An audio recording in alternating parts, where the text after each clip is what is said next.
Hormuz జలసంధి గురించి Donald Trump కీలకమైనటువంటి వ్యాఖ్యలు చేశారు.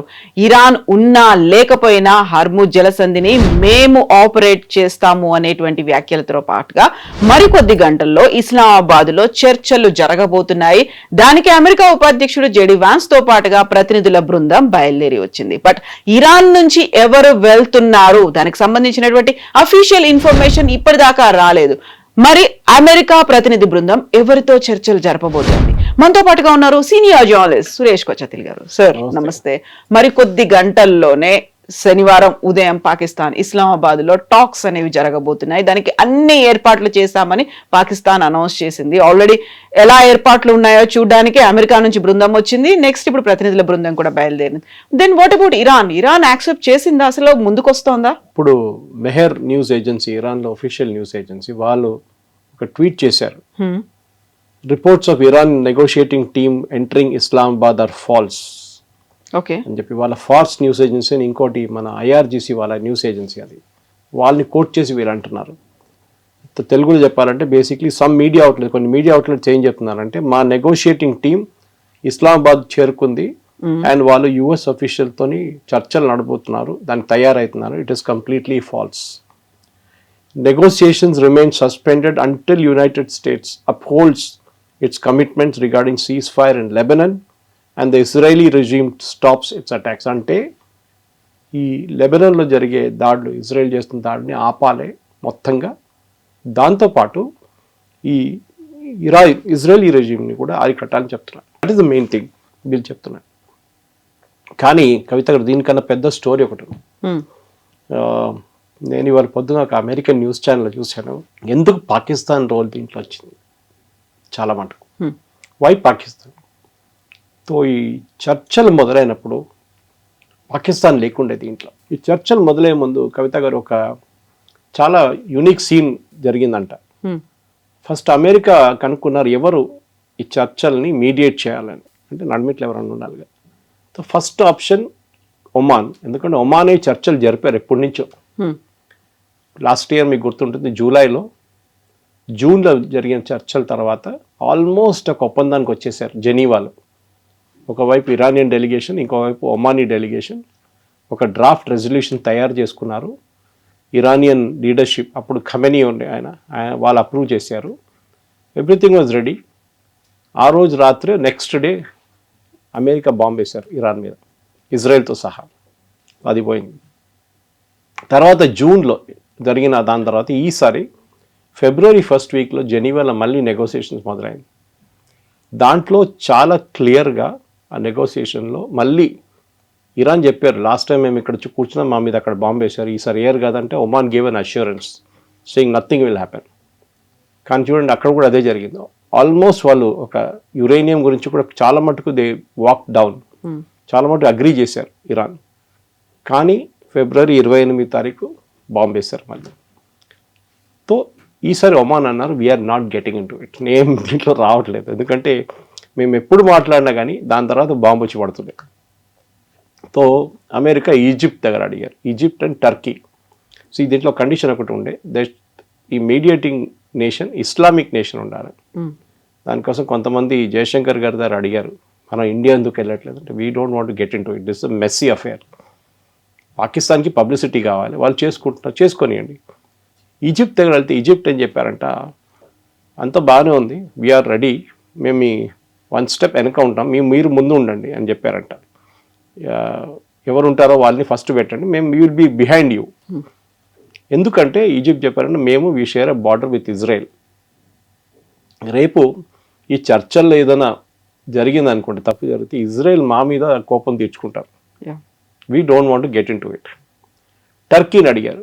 టర్కీ అన్నారంట, మాకు కూడా ఇరాన్తో ఇష్యూస్ ఉన్నాయి, ఒక టైంలో మేము ఆయుధాలు సప్లై చేస్తుండే వాళ్ళకి, ఇప్పుడు వాళ్ళ మీద ఏమైనా రేపు మళ్ళీ దాడి జరిగితే, లేకుంటే వాళ్ళ మీద ఏదైనా ఏం చెప్తారు నెగటివ్గా మీరు ఈ రెజల్యూషన్ తీసుకొస్తే వాళ్ళు మళ్ళీ మా దగ్గర రేపు మా వైపు ఒక మిసైల్ కొట్టేస్తారు. ఆల్రెడీ ఒక మిసైల్ కొట్టారు starting of the war, I think first week second వీక్లో కొట్టారు టర్కీ వైపు. We're not getting it. America next Indonesia దగ్గర వెళ్ళారు. Islamic nation, world's largest Muslim population. వాళ్ళ దగ్గర వెళ్ళి అడిగారు, మీరు so Indonesia said boss it's all fine, మేము వస్తాం కావాలంటే, కానీ ఒకటి ఉంది, ఈ గొడవ అంతా అయిన తర్వాత we are actually signing an agreement with Israel. ఇజ్రాయెల్ని అంగీకరించుకుంటూ మేము ఒక అగ్రిమెంట్ సైన్ చేస్తున్నాం. దాంట్లో ఇజ్రాయెల్ ఎంబసీ ఇండోనేషియాలో జకార్తాలో ఓపెన్ చేస్తారు, మా ఎంబసీ మేము వాళ్ళ క్యాపిటల్లో ఓపెన్ చేయబోతున్నాం, ఇజ్రాయెలీ క్యాపిటల్. ఇది మేము ఒక ఒప్పందానికి వచ్చేసామని చెప్పారు. సో ఈ పాయింట్ మీదే ఎక్కువ మటుకు డిస్కషన్ జరిగింది. సో ఫైనలీ పాకిస్తాన్ని తీసుకురావాల్సి వచ్చింది. పాకిస్తాన్ అన్నారు ఓకే ఫైన్, వాళ్ళు డెస్పరేట్ ఉన్నారు. దానికి కారణం ఉంది, Asim Munir, field marshal Asim Munir and IRGC లీడర్షిప్కి చాలా క్లోజ్ కనెక్షన్ ఉంది, even though they are Shia and Sunni. అది కారణం ఏంటంటే ఈ పాకిస్తానీ ఆర్మీ చీఫ్స్ అందరూ చాలా మటుకు స్విట్జర్లాండ్లో బ్యాంక్ అకౌంట్లు కానివ్వండి, లండన్లో ఇల్లు కొనుక్కుంటారు ఫస్ట్. మీరు కరెక్ట్, మీరు అయూబ్ ఖాన్ టైం నుంచి చూడండి, అయూబ్ ఖాన్, జనరల్ జియావుల్ హక్, పర్వేజ్ ముషరఫ్, ఎవరైనా కానీ పాకిస్తాన్ జనరల్ ఫస్ట్ పెద్ద బంగ్లా తీసుకుంటారు లండన్లో, ఆల్ ఇల్లీగల్ మనీ వీళ్ళది. అది సేమ్ ఈయన కూడా ఉంది అక్కడ, అసీం మునీర్ కూడా పెద్ద ఇల్లు ఉంది, వాళ్ళ పిల్లలు కూడా అక్కడే చదువుకుంటున్నారు అందరు బయటనే.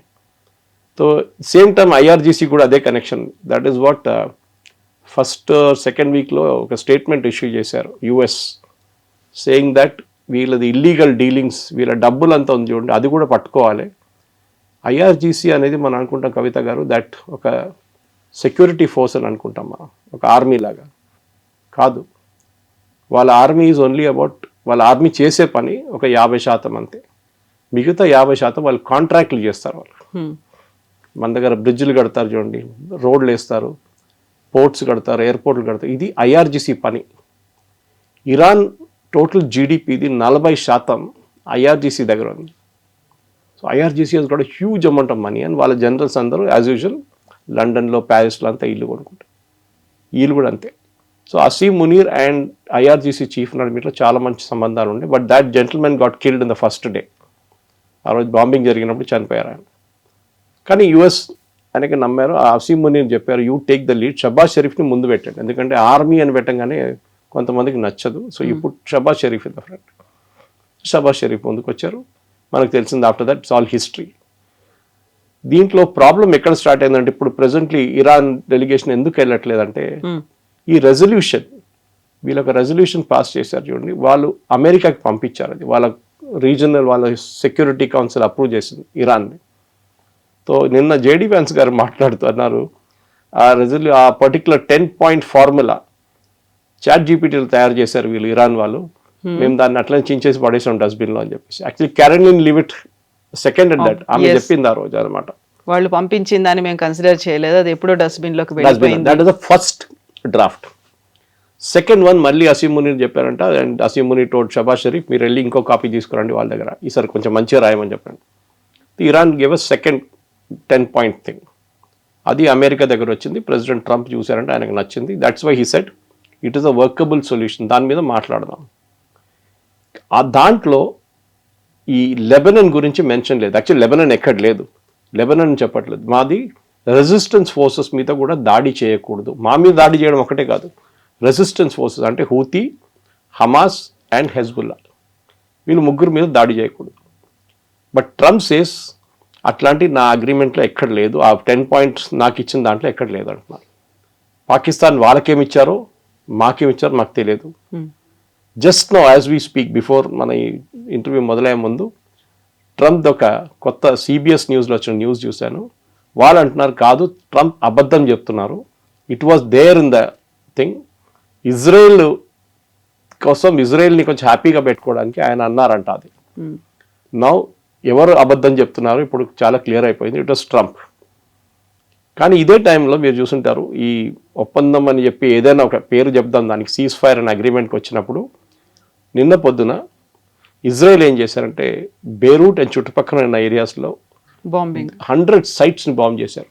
100 sites, 240 అంటున్నారు, 350 అంటున్నారు, చాలామంది చనిపోయారు, including the head of Hezbollah. కొత్త హెడ్ నస్రుల్లా పోయిన తర్వాత కొత్త ఆయన అపాయింట్ చేశారు ఇరాన్, ఆయన కూడా పోయింది నిన్న. సో ఇజ్రాయెల్ ఏమంటున్నారంటే ఇప్పుడు they put it on pause అనిపిస్తే మేము లెబనన్తో మాట్లాడతాం. మన ప్రేక్షకులు కూడా అర్థం చేసుకోవాలి, ఈ హెజ్బుల్లా అనేది ఒక టెర్రరిస్ట్ గ్రూప్. లెబనన్ ఒక టైంలో క్రిస్టియన్ కంట్రీ ఉండే కంప్లీట్గా. లాస్ట్ ఒక 60-70 సంవత్సరాలలో ఈ క్రిస్టియన్ కంట్రీ ముస్లిం కంట్రీ అయిపోయింది. చాలామంది మిగతా దేశాల నుంచి వచ్చి సెటిల్ చేయడం మొదలుపెట్టారు. Now Christians I think are only about 16%, 16%. మొత్తం వాళ్ళ డెమోగ్రఫిక్ ప్రొఫైల్ మారిపోయింది. సో ఈ పరిస్థితుల్లో అక్కడ లెబనన్తో మేము మాట్లాడతాము అండ్ ఇజ్రాయెల్ ఏమంటున్నారు, దాని కండిషన్ ఏంటి, దట్ హెజ్బుల్లా వుడ్ బి డిసార్మ్డ్. అది జరగదు. లెబనాన్కి అడగడానికి దమ్ లేదు, హెజ్బుల్లా చెప్తే పట్టించుకోరు. తో ప్రెడిక్టబ్లీ వారం తర్వాత మళ్ళీ, వారం కూడా అక్కర్లేదు, 4 రోజుల తర్వాత మళ్ళీ మొదలవుతుంది. ఎందుకంటే ఈ ఇష్యూ హెజ్బుల్లాతో ఉన్న ఇష్యూ ఎప్పటి నుంచో ఉంది, 40 సంవత్సరాల నుంచి ఉంది. ఇరాన్ తీసుకొచ్చి కూర్చోబెట్టిన ఒక గ్రూప్ ఇది. As much as Hamas sitting in Gaza. Gaza ఎవరిది? Gaza comes under Palestinian authority. ఎవరు? మన యాసిర్ అరాఫాత్ వాళ్ళ పార్టీది. వెస్ట్ బ్యాంక్ వాళ్ళదే, గాజా కూడా వాళ్ళదే. కానీ వాళ్ళు అథారిటీ అక్కడ పేరు కోసం అథారిటీ ఉంది, కానీ అథారిటీ వాళ్ళు అక్కడ స్థాపించలేకపోతున్నారు. హమాస్ వచ్చి కూర్చున్నారు అక్కడ. Same situation Lebanon, same situation Yemen. అక్కడ హూతీ అనే ఒక గ్రూప్ వచ్చి కూర్చున్నారు. వాళ్ళు ఇప్పుడు ఆ దేశం టేక్ ఓవర్ చేసుకున్నారు, కానీ ఇప్పుడు వాళ్ళని చాలా మటుకు సౌదీ అరేబియా కంట్రోల్ చేశారు. 1/3 ఆఫ్ యెమెన్ ఇస్ విత్ హూతీస్. ఇప్పుడు ట్రంప్ డెలిగేషన్, ఎవరు మన జేడీ వ్యాన్స్ కానివ్వండి, స్టీవ్ విట్కాఫ్ కానివ్వండి, జారెడ్ కుష్నర్ కానివ్వండి, వీరు ఇప్పుడు వస్తారా లేదా తెలియదు. ఎందుకంటే Iran has made it very clear, మేము we will not come to Pakistan till మీరు ఇజ్రాయెల్ని ఆపేదాకా మేము అక్కడ రాము. ఇజ్రాయెల్ని ఆపడానికి ప్రెసిడెంట్ ట్రంప్కి చెప్పడానికి ఆయనతో కాదు, పట్టించుకోరు కూడా ఇజ్రాయెల్. మేబీ డిప్లొమాటిక్లీ వాళ్ళు అంటారు, okay 1 week 2 weeks we will manage అని, అంతే. దానికన్నా ముందు వీళ్ళు వెళ్ళలేరు. They cannot do it also. తో చాలా fluid situation. Strait of Hormuz, ఎందుకంటే సీజ్ ఫైర్ మొదలయ్యే ముందు, ఇది గుర్తుండదు కవిత గారు, ప్రెసిడెంట్ ట్రంప్ చెప్పారు, వన్ ఆఫ్ ద కండిషన్స్ ఈ స్ట్రెయిట్ ఆఫ్ హార్మోస్ని ఓపెన్ పెట్టాలి, then only ceasefire will start. ఇప్పుడు సీజ్ ఫైర్ ఉందంటే లేదు, because strait of Hormuz is closed. Straight of హార్మోస్ ఎందుకు క్లోజ్ చేశారు? అక్కడ ఇజ్రాయెల్ బాంబ్ వేశారు. The entire thing is linked, connect the dots అన్నమాట. ఈ పరిస్థితిలో ఉన్నాం. సో ఇప్పుడే ట్రంప్ కూడా ఒక మాట అంటున్నాడు, ఇరాన్ ఉన్నా లేకపోయినా కానీ హర్మూజ్ ని మేము ఓపెన్ చేస్తాం, దాన్ని మేము రన్ చేస్తాము, ఎగ్జిక్యూషన్ లో ఉంటుంది అనేటువంటి ఒక మాట. ఇరాన్ లేకపోయినా అంటే దట్ ఈస్ వాట్ ట్రంప్ ఏమన్నారంటే, ఫస్ట్ మీకు గుర్తుంటుంది 3 రోజుల ముందు ఆయన అన్నారు, మేమిద్దరు కలిసి కలెక్ట్ చేసుకుంటాం టోల్ అన్నారు. దాని తర్వాత ఇవాళ పొద్దున ఆయన ట్రూత్ సోషల్లో ఒక పోస్ట్ పెట్టిండు, ఇరాన్ ఈ లాస్ట్ వార్నింగ్ ఇది, if they don't open strait of Hormuz అంతే సంగతి, మా అందరు రెడీగా ఉన్నారు వాళ్ళ మీద ఫైర్ చేయడానికి. ఇప్పుడు ఇరాన్ కొత్త ఒక నిబంధన పెట్టారు షిప్స్ మీద. అది ఆ మ్యాప్ బహుశా మీరు చూసుంటారు, మన ఎడిటింగ్ టీం కూడా మ్యాప్ పెట్టేస్తే బాగుంటుంది. అది ద ఇంటర్వ్యూ. ఒక యూటర్న్ ఉంటుంది చూడండి, దాంట్లో ఒకవైపు ఇరాన్, ఒకవైపు ఒమాన్ ఉంది. వాళ్ళేమంటారు, మీరు ముందు షిప్స్ అన్ని ఒమాన్ వైపు నుంచి వెళ్తుండే చాలా మటుకు, ఇరాన్ వైపు నుంచి ఎగ్జిట్ అవుతుండే. ఇలా అంటారు, కాదు, ఎగ్జిట్ అండ్ ఎంట్రీ రెండు మీరు అదే వైపు నుంచి రావాలి. You have to come only from the Iranian side. అక్కడ చిన్న ఒక ఐలాండ్ ఉంది, I forget the name of the island. ఐలాండ్లో IRGC ట్రూప్స్ కూర్చుంటారు, వాళ్ళే అబ్జర్వ్ చేస్తారు ఏ షిప్ వెళ్తుంది, వాళ్ళ కోడ్ ఏంటి, వాళ్ళ దగ్గర ఇప్పుడు డబ్బులు తీసుకుంటున్నారు అంటున్నారు, $2 మిలియన్ తీసుకుంటున్నారు అంటున్నారు, తెలియదు మనకి. So Trump he's given a deadline, no collection, nothing. ఏది 3 రోజుల ముందు మేము ఇద్దరు కలిసి కలెక్ట్ చేస్తామని చెప్పిన మంచి, ఇప్పుడు అంటారు no collection, you have to open strait of Hormuz. తో నా అంచనా ప్రకారం I think what will happen is, Trump ఈ 2 వీక్స్ కూడా వెయిట్ చేయరు. ఇరాన్ రేపు అంటే ఇవాళ సాయంత్రం ఇస్లామాబాద్ రాకపోతే Trump will start small attacks, చిన్న అటాక్లు మొదలు పెడతారు. ఒకటి స్ట్రెయిట్ ఆఫ్ హార్మూజ్ ఓపెన్ చేయడం, ఎందుకంటే ఇప్పుడు కూడా ఫస్ట్ డే ఆయన అనౌన్స్ చేసినప్పుడు cease fire day first day oil prices తగ్గింది, స్టాక్ మార్కెట్ పెరిగింది. కానీ రెండో రోజు ఇంక్లూడింగ్ మన స్టాక్ మార్కెట్ ఆయిల్ ప్రైసెస్ పెరిగింది, స్టాక్ మార్కెట్ పడిపోయింది. బికాస్ ట్రంప్ చెప్పిన దానికి విలువ లేదని వాళ్ళకి తెలిసిపోయింది. హీఈస్ జస్ట్ మేకింగ్ అనౌన్స్మెంట్స్, దాని వెనక ఒక ప్లాన్, ఒక స్ట్రాటజీ ఏం లేదు. సో నౌ సిచ్యువేషన్ ఎక్కడికి వచ్చిందంటే బ్యాక్ టు స్క్వేర్ వన్ అని చెప్తాం మనం. అదే 3 రోజుల ముందు ఎంత ఉండే సిచ్యువేషన్, ఎట్లా ఉండే అదే సిచ్యువేషన్కి ఇప్పుడు రాబోతున్నాం మనం. బహుశా ఇవాళ ఈవినింగ్ ఆ మీటింగ్ జరగకపోతే ఇస్లామాబాద్లో, దెన్ డెఫినెట్గా Trump will get in to action because gasoline prices మళ్ళీ యూఎస్లో పెరుగుతుంది and he cannot afford it with the midterm polls రాబోతుంది. ట్రంప్కి ఒక పెద్ద డిజాస్టర్గా మారిపోతుంది. ఎగ్జాక్ట్లీ. ఇప్పుడు ఇస్లామాబాద్ టాక్స్ అనేవే రెండు దేశాల మధ్య జరుగుతాయి, పాకిస్తాన్లో దానికి వేదిక అవుతుంది అని చెప్పిన తర్వాత అమెరికా ఆల్ సెట్, ఎవరెవరు వెళ్తున్నారు, ఎప్పుడు బయలుదేరుతున్నారు, ఆల్రెడీ అక్కడ 30 మంది టీం వెళ్ళి చూస్తోంది అక్కడ ఏర్పాట్లు ఎలా ఉన్నాయి అనేది. ఇన్ని చూస్తుంటే ఇరాన్ దగ్గర నుంచి అటువంటి ఒక బృందం రాలేదు, ఎవరు వస్తారు లేదు అనేది ఉన్నప్పుడు అమెరికా అందులోనూ డొనాల్డ్ ట్రంప్ చూస్తూ ఊరుకోరు కదా. ఇక్కడ దాకా వచ్చిన తర్వాత ఎవరిని ఫూల్ చేస్తున్నారు, ఎవరిని ఇన్సల్ట్ చేస్తున్నారు అనే మాట వస్తుంది. ఇది నెగోసియేషన్లో ఒక టాక్టిక్ ఇది. అంటే మీరు ఆపోజిట్ పార్టీ ఏమి ఎక్స్పెక్ట్ చేస్తున్నారు అది చేయకూడదు, చేస్తే మళ్ళీ దేర్ ఇస్ నో నెగోషియేషన్, మీరు యాక్సెప్టెన్స్ ఉంటుంది అప్పుడు. సో ఇరాన్ క్లాసిక్ గేమ్ ఆడుతున్నారు. ఇది ట్రంప్కి తెలియట్లేదు, బహుశా ఆయనకి తెలిసి ఉంటుంది కానీ ఆయన is not anticipating this will happen అని. కనెక్షన్ నేను చెప్పాను చూడండి, Lebanon, Hezbollah, Israel, Iran, straight of Hormuz and Pakistan, ఇదన్నీ ఒక కనెక్షన్ ఉంది. ఇప్పుడు ఒక్కటి జరుగుతూనే ఒకటి మూవ్ అవుతుంది చెస్ బోర్డ్ లాగా, otherwise it will not move. And డెఫినెట్గా ట్రంప్ స్ట్రాటజీ ఆయన ఏం చెప్పట్లేదు కానీ ఆయన ఇప్పుడు లాస్ట్ ఒక 5-6 అవర్స్లో వచ్చిన ట్రూత్ సోషల్ చూస్తే ఆయనకు చాలా కోపం వచ్చినట్లుంది. దట్ అమెరికాలో ప్రతి ఛానల్ ఆయన తిడుతున్నారు, మీరు చూసుంటారు. న్యూయార్క్ టైమ్స్ని New York false news, fake news, నేను సరెండర్ చేశాను అంటాడు. ఏం సరెండర్ చేశాను, నేనేం సరెండర్ చేయలేదు, America is not lost, America is one, అది ఇది అని చెప్పి ఫుల్. దాంతోపాటు నిన్న సాయంత్రం, ఇవాళ పొద్దున కూడా అనుకుంటాను అదే టైంలో ముస్తఫా ఖమీనీ నుంచి ఒక స్టేట్మెంట్ వచ్చింది, సేయింగ్ దట్ మా దగ్గర చనిపోయిన వాళ్ళకి సంతాపం తెలుపుతూ వాళ్ళ చనిపోయిన ఎవరెవరు వాళ్ళు చంపారో వాళ్ళని మేము ఇడవాము. So that means Israel and US. అది కాకుండా మా దాంట్లో డిస్ట్రాయ్ చేసిన అన్ని ఇన్ఫ్రాస్ట్రక్చర్ కానీ హౌసింగ్ కానీ ఏదైనా దానికి నష్టపరిహారం ఇవ్వాల్సిందే. So they have to give money. So this is complicating things more. ఆయన బతికున్నాడా లేదా మనకు తెలియదు కానీ బట్ ఒక స్టేట్మెంట్ మాత్రం రెగ్యులర్గా వస్తూనే ఉంది అనమాట. So somebody is giving a statement. అంటే అక్కడ ఇరాన్లో ఉన్న పొలిటికల్ గేమ్ అర్థం చేసుకోండి కవిత గారు.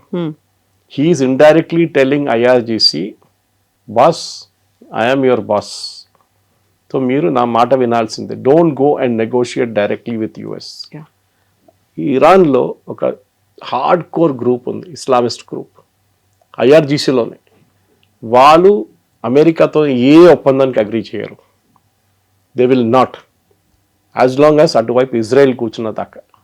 ఏ రోజు ఇజ్రాయెల్ వాళ్ళ పని చూసుకుని వాళ్ళు వెళ్ళిపోతారు, అమెరికా ఒక్కరైపోతారు, ఆ రోజు they will get in to the act. So IRGC వైపు నుంచి జరిగే ఈ గేమ్ నడుస్తుంది. నేను నిన్న 2-3 American commentators, serious political commentators వాళ్ళ టాక్స్ విన్నాను. వాళ్ళు కూడా ఇదే అంటున్నారు, ఇది టిపికల్ అయతొల్లా ఖొమేనీ 79లో వచ్చిన అదే టైంలో జరిగిన ఒక కిడ్నాపింగ్ జరిగింది, మీకు గుర్తుంటుంది. అమెరికన్ ఎంబసీలో ఉన్న వాళ్ళ స్టాఫ్ని హాస్టేజ్గా ఉంచుకున్నారు. I think it went on for 1 year. Okay, దాని నడుమిట్లో ఒక రెస్క్యూ అటెంప్ట్ జరిగింది, అది ఫెయిల్ అయింది. అది అమెరికన్స్ ఇవాళ దాకా మర్చిపోలేదు. అదే సిచ్యువేషన్కి ఇప్పుడు వస్తున్నాం మనం. ఈసారి కిడ్నాపింగ్ లేదు కానీ అమెరికాని కిడ్నాప్ చేసుకున్నారు ఇరాన్, అమెరికాను ఉంచుకున్నారు. ఇప్పుడు అమెరికాలో ఉన్న ప్రతి channel including Fox News which is his own channel, అంటే ఓన్ అంటే ట్రంప్ కోసం పాటలు పాడతారు పొద్దున్న లేవగానే వాళ్ళు కూడా అంటున్నారు నో, ఇరాన్ ఈ యుద్ధం గెలిచింది. అంటే ఫిజికలీ ఉండకపోవచ్చు, మెంటలీ ఉండకపోవచ్చు, కానీ అట్ అ డిఫరెంట్ లెవెల్ వాళ్ళు గెలిచారు, ఎందుకంటే వాళ్ళు బతికి బయటపడ్డారు. This is the main thing. So పాకిస్తాన్లో జరగబోయే ఈ హైప్ క్రియేట్ చేశారు చూడండి, అది మొత్తం పడిపోయింది, హైప్ అంతా పోయింది. ఇప్పుడు I think we're back to square one. Next ఒక స్ట్రైక్ జరగాలంటే I think most probably Trump will call off the ceasefire by Monday or Tuesday, మళ్ళీ యుద్ధం మొదలవుతుంది. అదే ఇప్పుడు కాబోతుంది. సో కొన్ని గంటల్లో ఇస్లామాబాద్లో టాక్స్ జరుగుతాయి అనుకున్నట్టుగా కొన్ని గంటల్లో 6th వీక్ కంప్లీట్ అయిపోయి 7th వీక్లో కూడా ఎంటర్ అవుతుంది. 7th వీక్లో ఎలాంటి డెసిషన్స్ తీసుకుంటారు? ఎందుకంటే ఇరాన్ అనేది వెళ్తోంది, చర్చలు కూడా యాక్సెప్ట్ చేయట్లేదు, మా డిమాండ్స్ నెరవేర్చండి అని అంటోంది. నెక్స్ట్ 7th వీక్ స్ట్రాంగ్గా ఉంటుందా? ఫస్ట్ ఆఫ్ ఆల్ మనం అర్థం చేసుకోండి, అమెరికన్ ఫోర్సెస్ గురించి అర్థం చేసుకోవాలి. ట్రంప్ ఇవాళ పొద్దున్న చెప్పారు, they are all cocked and ready to fire అని చెప్పేసి. వాళ్ళు మీరు ఒక పెద్ద షిప్లో, జెరాల్డ్ ఫోర్డ్ ఇప్పుడు రిపేర్కి వెళ్ళిందండి, అబ్రహాం లింకన్ ఉంది అక్కడ, దాంట్లో ఉన్న సెయిలర్స్ 2,000, 3,000, 4,000, 5,000 మంది ఉంటారు. వాళ్ళని మెయింటైన్ చేయడం ఈజీ కాదు. అట్ సీ ఈజీ, సేల్ అవుతున్నప్పుడు మీరు ఫిక్స్డ్ పొజిషన్లో యాంకర్ వేసి పెడితే ఇట్స్ వెరీ డిఫికల్ట్. వాళ్ళ ఫుడ్ కానీ వాళ్ళ నీళ్ళు అన్నీ ఇస్తారు, అన్నీ ఉంటుంది, కానీ ఇన్యాక్టివిటీ అయిపోతుంది. టేక్ ఆఫ్ ఉండదు, ల్యాండింగ్ ఉండదు, ఏమి ఉండదు, అది జరగదు. సో దానికోసం అంటున్నాను, they will get in to some kind of action. So ఏదో ఒక చిన్న స్ట్రెయిట్ ఆఫ్ హార్మూజ్ ఓపెన్ చేయడానికి ప్రెసిడెంట్ ట్రంప్ యూజ్ చేయబోయే స్ట్రాటజీలో మీకు గుర్తుంటుంది, ఫస్ట్ 82nd ఎయిర్బార్న్ ట్రూప్స్ అని చెప్పి యూఎస్ నుంచి తెప్పించుకున్నారు. They are still there in the Gulf. వాళ్ళు పాసిబ్లీ ఖతార్లో ఉన్నారు. వాళ్ళతోనే వాళ్ళు I think you will try and open up Hormuz. ఎందుకంటే ఆ హార్మూస్ ఓపెన్ చేసి నేను ఓపెన్ చేసేసానని చెప్పి వెళ్ళిపోవడం ట్రంప్ స్ట్రాటజీ ఇప్పుడు.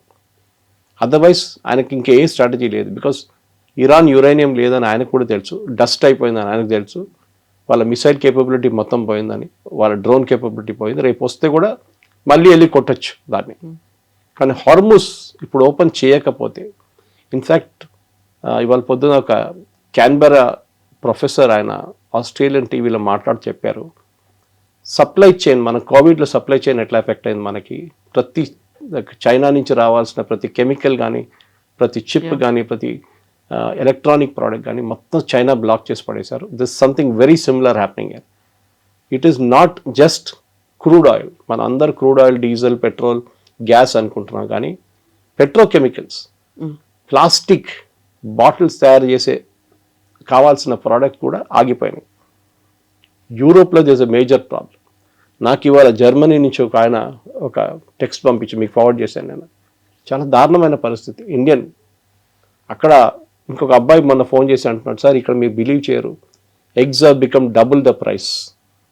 ప్రతి దానికి రేట్ పెరిగిపోయింది సార్, ఇక్కడ మేము బతకలేకపోతున్నాం. He's a student who is doing Uber Eats delivery. ఆలోచించండి, సర్వైవ్ చేయడానికి. సో ప్రతి దేశంలో ఈ ప్రాబ్లం ఇప్పుడు వచ్చేసింది. మనం యూ షుడ్ బి థ్యాంక్ఫుల్. ఇప్పుడు నేను చెప్పగానే అందరూ అంటారు మోదీ భజన అంటారు, కానీ మీ పాకిస్తాన్లో 430 రూపాయలకి అమ్ముతున్నారు డీజిల్. ఓకే, పెట్రోల్ ఏదో 300 సంథింగ్. మన దేశంలో కూడా ప్రతి లీటర్ ఆఫ్ పెట్రోల్ ఇప్పుడు అమ్ముతున్న పెట్రోల్కి పెట్రోలియం కంపెనీస్కి నష్టం 25 రూపాయలు, డీజిల్ 100 రూపాయలు దాకా ఉంది నష్టం. కానీ వాళ్ళు అమ్ముతున్నారు, ఎందుకంటే దే మేడ్ ప్రాఫిట్స్ బిఫోర్, దీనికన్నా ముందు లాభాలు సంపాదించుకున్నారు. So Modi government obviously would have told them కొన్ని రోజులు నడిపించుకోండి.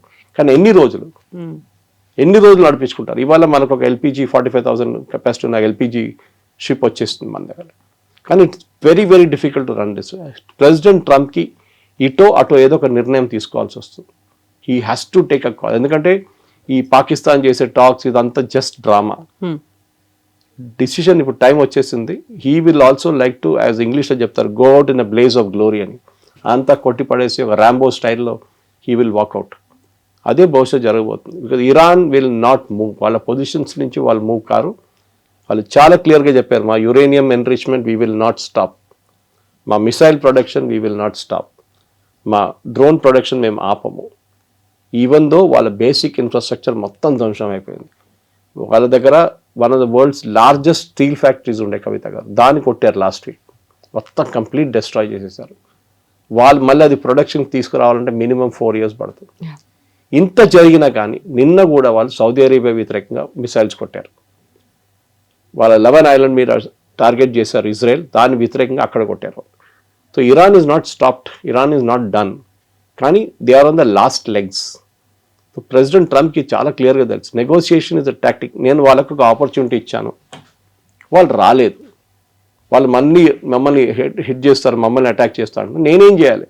So I'm going all out now and I will finish them off. It's a big calculated risk అది, కానీ బహుశా that's only option president Trump దగ్గర ఇప్పుడు ఉన్నది. ఇంకేం ఆప్షన్ లేదు ఆయనకి. ఈ యుద్ధం అనేది మనం అర్థం చేసుకోవాలి. దట్ అందరు అనుకుంటారు ఇది చాలా ఒక మనం సినిమాలో చూస్తున్నట్లు ఉంటుంది, అమెరికన్ హాలీవుడ్ మూవీస్ కాదు. ఇది ఒక టాక్టికల్ గేమ్. ఇది చెస్ బోర్డ్ మీద మన గేమ్ ఎట్లా ఆడతామో అట్లాంటి గేమ్ ఇది. ఒక సైడ్ దగ్గర పీసెస్ తక్కువ ఉండొచ్చు, కానీ పవర్ ఎక్కువ ఉండొచ్చు. మిగతా వాళ్ళ దగ్గర పవర్ తక్కువ ఉండొచ్చు, పీసెస్ ఎక్కువ ఉండొచ్చు. నెక్స్ట్ రేపు సాయంత్రం లోపల చూద్దాం, లేకుంటే ఇవాళే అర్థమైపోతుంది మనకు. As we record this programme, by Saturday things will be clear. మేము మళ్ళీ ఏ పొజిషన్ నుంచి దిగాం 3 రోజుల ముందు అదే పొజిషన్కి వెళ్ళిపోతాం. బహుశా అదే జరగబోతుంది. Yes, sir. Thank you so much. Thank you very much. Thank you.